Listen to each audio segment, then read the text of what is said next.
매일 아침 말씀 묵상에 오신 여러분을 환영합니다. 5월 13일 목요일 우리가 다 행하리이다.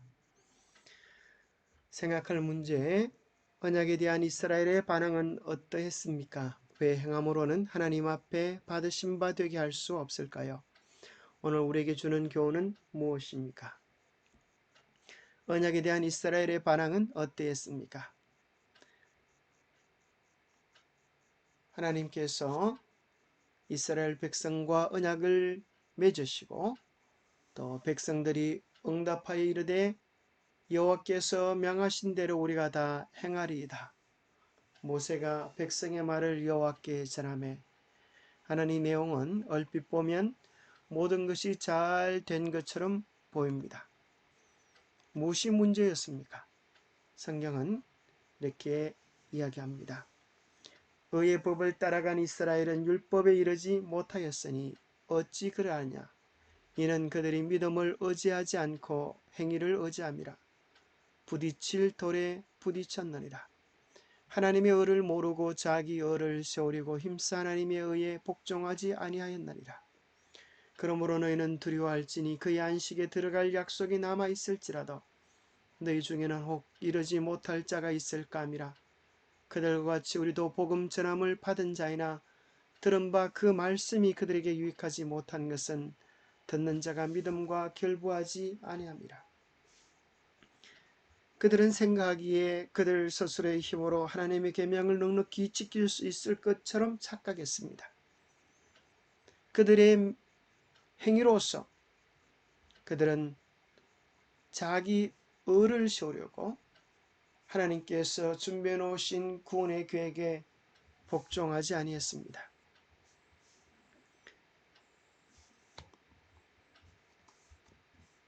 하나님께서 우리에게 요구하시는 것이 무엇이든지 그것은 반드시 그분과의 관계의 기초, 믿음 위에 둬야 합니다.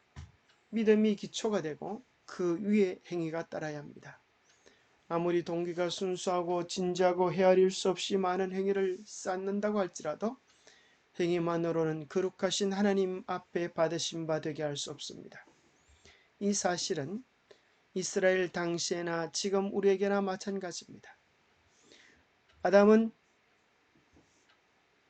하나님의 형상으로 창조되어졌기 때문에 그의 선택에 따라서 하나님의 계명을 지킬 수 있었습니다. 그러나 죄로 말미암아 타락된 우리들은 우리 스스로의 행위로는 하나님의 그 높은 계명을 지키기에 불가능한 것입니다. 마치 우리 스스로의 노력으로 하나님의 계명을 지키려고 하는 시도는 바다 위를 걸어가는 것과 같습니다. 율법은 우리에게 이렇게 이야기합니다. 바다 위를 걸어가고 싶니? 그것은 아주 간단해. 왼쪽 발을 바다에 디디면 빠지려고 하지. 그럴 때 잽싸게 오른발을 옮기는 거야. 오른발을 걸으면 또 빠지려고 하지. 그러면 왼발을 옮기는 거야.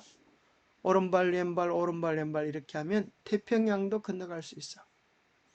이론은 맞는 것처럼 보입니다.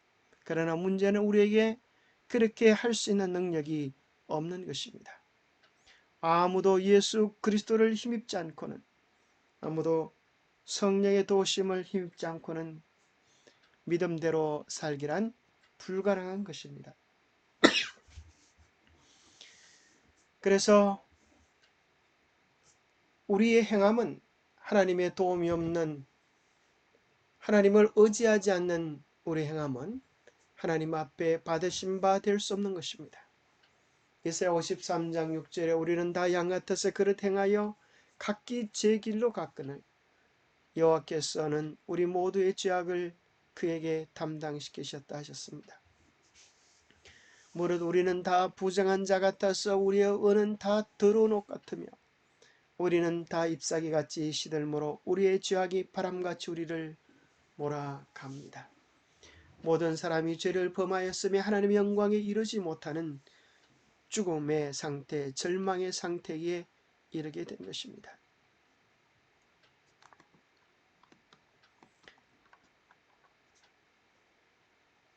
불행하게도 히브리 백성들은 순종을 구원의 결과로서가 아니라 구원의 수단으로 믿고 있었습니다. 그들이 열심히 순종하면 구원을 얻을 수 있을 것이라 생각했습니다. 그들은 믿음을 통해 하나님의 의를 구하는 대신에 율법에 순종함으로써 자신의 의를 쌓고자 하였습니다. 시내산에서의 언약은 비록 더 구체적인 명령과 율법과 함께 주어졌으나 이전의 모든 언약과 마찬가지로 은혜의 언약이었습니다. 값없이 주어진 은혜가 심령을 변화시킴으로써 순종하도록 이끌어 줄 것이었습니다. 그런데 문제는 순종하려고 했던 그들의 시도가 아니라 그들이 드린 순종의 종류였습니다. 이스라엘의 역사가 보여주는 바와 같이 그들의 순종은 진정한 순종이 아니었습니다. 영감의 교훈은 이렇게 이야기합니다. 행위가 아니라 믿음으로 의롭게 됨. 인간이 자신이 범한 거룩하고 공의로운 율법의 요구에 응하기 위하여 자기 자신의 능력으로 최선의 노력을 다 기울일지라도 그것은 전혀 무가치한 것이다. 그러나 그리스도를 믿음으로 말미암아 그는 모든 것이 충만하신 하나님의 아들의 의를 주장할 수 있다. 그렇습니다. 우리 중에 아무리 의로운 자라 할지라도 우리의 노력으로 하나님 앞에 설 수 있는 자는 아무도 없습니다. 우리 모두는 예수 그리스도를 전적으로 의지할 때에만 하나님의 구원의 축복을 받을 수 있습니다. 열매로 그들을 알지니라고 했습니다. 그래서 착한 행위 또 부드러운 말들 그런 것들이 마치 변화된 삶처럼 보여주는 것입니다. 그래서 때로 우리는 가짜 열매를 맺을 수도 있는 것입니다. 그것은 플라스틱 열매입니다. 어떻게 할 때 포도나무가 열매를 맺을 수 있을까요? 그것은 오직 한 가지 방법밖에 없습니다. 나는 포도나무요 너희는 가지라. 그가 내 안에 내가 그 안에 거하면 사람이 열매를 많이 맺나니 나를 떠나서는 너희가 아무것도 할 수 없음이라 하셨습니다. 포도나무 가지가 포도나무에 거하면 예수 그리스도와 연결되어 있는 그 생명의 관계만이 풍성한 열매를 약속하는 것입니다. 가지가 나무를 떠나면 아무것도 할 수 없고 그 마지막은 불사름이 될 뿐인 것입니다. 우리가 남들과 비교하여 조금 선한 것처럼 보이고 우리의 성격이 좋은 것처럼 보인다고 해서 착각하지 마십시오. 우리는 본질적으로 예수 그리스도를 떠나면 아무것도 아닌 전적인 연약한 죄인들인 것입니다. 예수 그리스도 안에 있을 때 예수 그리스도를 통하여 우리는 참된 열매를 맺을 수 있는 것입니다. 기도하겠습니다. 하나님 아버지, 우리의 어떤 선한 행위도 우리를 구원하기에 충분한 노력이 될 수 없음을 인정합니다. 구원은 오직 하나님의 은혜 속에서부터 시작됨을 기억하게 하여 주시옵소서. 우리는 우리 스스로의 죄값을 감당할 수 없습니다.